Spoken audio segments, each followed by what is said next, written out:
Look.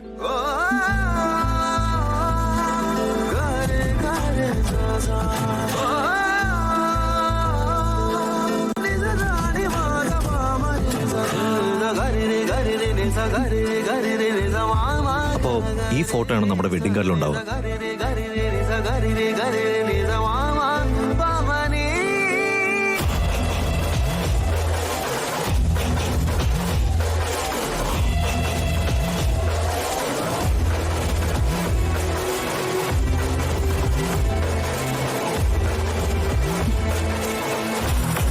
എന്താ നവീൻ?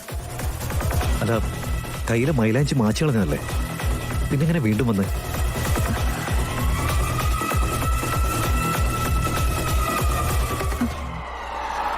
ഓ, സാറിന് വിഷമാന്ന് അറിഞ്ഞ് വീണ്ടും ഇട്ടതാണോ? അതെ അതെ അതെ. എന്റെ മുന്നു സാറേ, ഇങ്ങനെയൊക്കെ സ്നേഹിക്കുന്ന ഒരാളെ കിട്ടുകയെന്ന് പറഞ്ഞാലേ അതത്ര എളുപ്പമുള്ള കാര്യമൊന്നും അല്ലെന്നേ.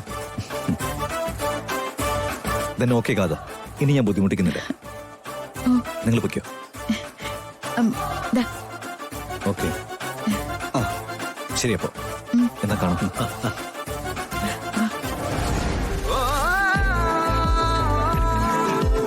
സാറ് ഹാപ്പിയാണോ? ഇനി പോകാലോ? പോകാടോ. ആ സ്ത്രീയാ കളരിക്കിലെ. ഹലോ തിരുമേനി, നാളെ നവീന്റെ വധുവാകാൻ പോകുന്ന പെൺകുട്ടിയുടെ വീട്ടിലേക്ക് പുടവ കൊടുക്കാൻ വേണ്ടി കളരിക്കൽ നിന്ന് എല്ലാവരും പോകുന്നുണ്ട്.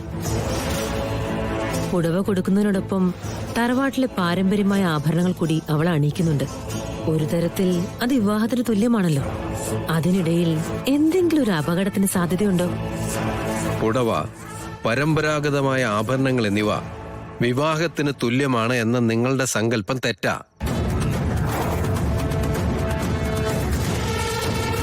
സർപ്പശാപത്തിന്റെ ഉഗ്രത കൂടി നിൽക്കുന്ന സമയമാണെങ്കിൽ അപകടം ആ സമയത്തും സംഭവിക്കാം. എങ്കിൽ തിരുമേനി അതിനുവേണ്ട കർമ്മങ്ങളൊക്കെ ഒന്ന് ചെയ്യൂ. എനിക്ക് അവിടെ വരെ വരാനേ ഇപ്പൊ തൽക്കാലം ബുദ്ധിമുട്ടാ. ചടങ്ങ് കഴിഞ്ഞ് ഞാൻ വന്ന് കണ്ടോളാം. ആയിക്കോട്ടെ, വേണ്ട ചടങ്ങുകൾ ഞാൻ ചെയ്തോളാം. പിന്നെ എല്ലാം ഭാഗ്യവും യോഗവും ഒക്കെയാണ്. മകളുടെ ജീവിതത്തിനു വേണ്ടി നിങ്ങളൊരു മരണം ആഗ്രഹിക്കുന്നു. എന്നെ ആശ്രയിച്ചു വന്ന ഒരാളെ അനുഗ്രഹിക്കാനല്ലേ എനിക്ക് പറ്റുള്ളൂ. നാളെ അപകട സാധ്യത ഉണ്ടെന്നേ എനിക്ക് പറയാൻ പറ്റുള്ളൂ. മരണം നാളെയാണെന്ന് ഞാൻ പറയുന്നില്ല. തിരുമേനി കർമ്മങ്ങൾ ചെയ്യാൻ തീരുമാനിച്ചോളൂ, എനിക്ക് വിശ്വാസമാണ്. എന്നാ ഞാൻ വെക്കട്ടെ. ശരി.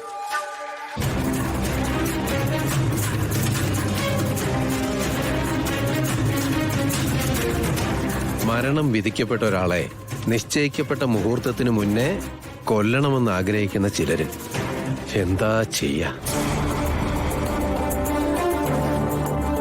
പരമ്പരാഗത ആഭരണങ്ങൾ അണിയുകയും പുടവ കൊടുക്കുകയൊക്കെ ചെയ്യുമ്പോൾ അപകടത്തിന് സാധ്യതയുണ്ടെന്ന് തന്നെയാ തിരുമേനി പറയുന്നത്.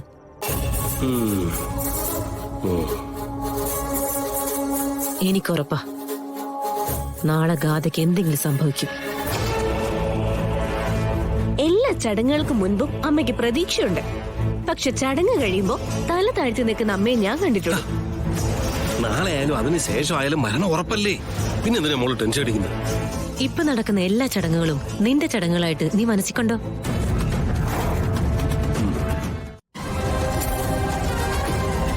വിശേഷങ്ങൾ അന്വേഷിക്കുന്ന പോലെ ശ്രീനിവാസ് ഗാഥ മാഡത്തിന്റെ കല്യാണത്തിന് വരുന്നുണ്ടോ, രണ്ടുപേരും ഒന്നിച്ചാണോ വിവാഹം നടത്തുന്നത് എന്നൊക്കെ ചോദിച്ചത്ര.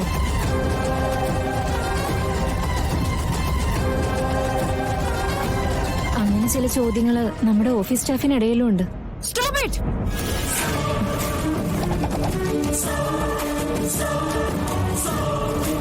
എന്റെ അഭിമാനത്തിനെ കൊത്തി മുറിവേൽപ്പിക്കാനുള്ള ഐസക് ആന്റണിയുടെ ശ്രമം എനിക്ക് മനസ്സിലാവും.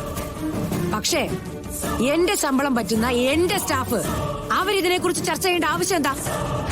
സിനി, ആരൊക്കെ അത് സംസാരിച്ചെന്ന് എനിക്കറിയണം. നാളെ രാവിലെ അവരെന്റെ മുന്നിലെത്തിയിരിക്കണം. മാം, അവരതൊരു ദുരുദ്ദേശത്തിൽ ചോദിച്ചതായിരിക്കില്ല. വിവാഹം ആയതുകൊണ്ട്. So what? അച്ഛനില്ലാത്ത കുട്ടികളുടെ വിവാഹം നടക്കാറില്ലേ? അച്ഛൻ ജീവിച്ചിരുന്നിട്ടും വിവാഹത്തിനെത്താത്ത എത്ര അവസരങ്ങളുണ്ട്. ഇന്ന് വരെ ഇത് എന്റെ മുഖത്ത് നോക്കി ഒരുത്തരും ചോദിച്ചിട്ടില്ലല്ലോ. സിതാര ശ്രീനിവാസന്റെ ദാമ്പത്യത്തിന് വന്ന തകർച്ചയെ കുറിച്ച്.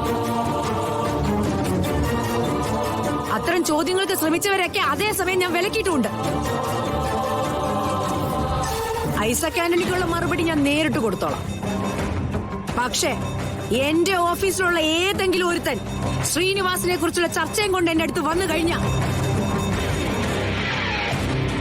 അറ്റ് ദ സെയിം മൊമെന്റ് അവൻ അവിടെ പിന്നെ അവന്റെ കസേര കാണത്തില്ല. നാളെ തന്നെ എന്നോട് പറഞ്ഞേക്ക് ശരി. ആരോ പണ്ടുണ്ടാക്കി വെച്ചൊരു ലോകക്രമം.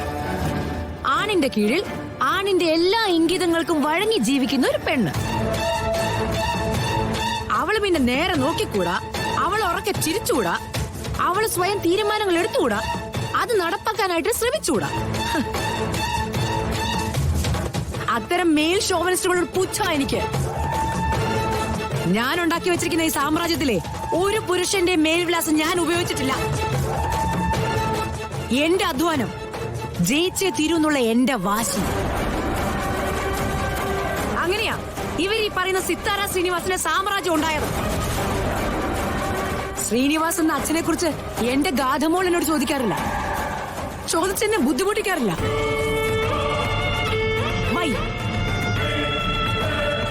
കാരണം അച്ഛൻ എന്ന ഒരാളുടെ സാന്നിധ്യമോ സാമീപ്യമോ വേണമെന്ന് എന്റെ മോക്ക് തോന്നിയിട്ടില്ല. അത് ഒരു കുറവും ഞാൻ അവൾക്ക് വരുത്തിയിട്ടില്ലാത്തോണ്ടാ.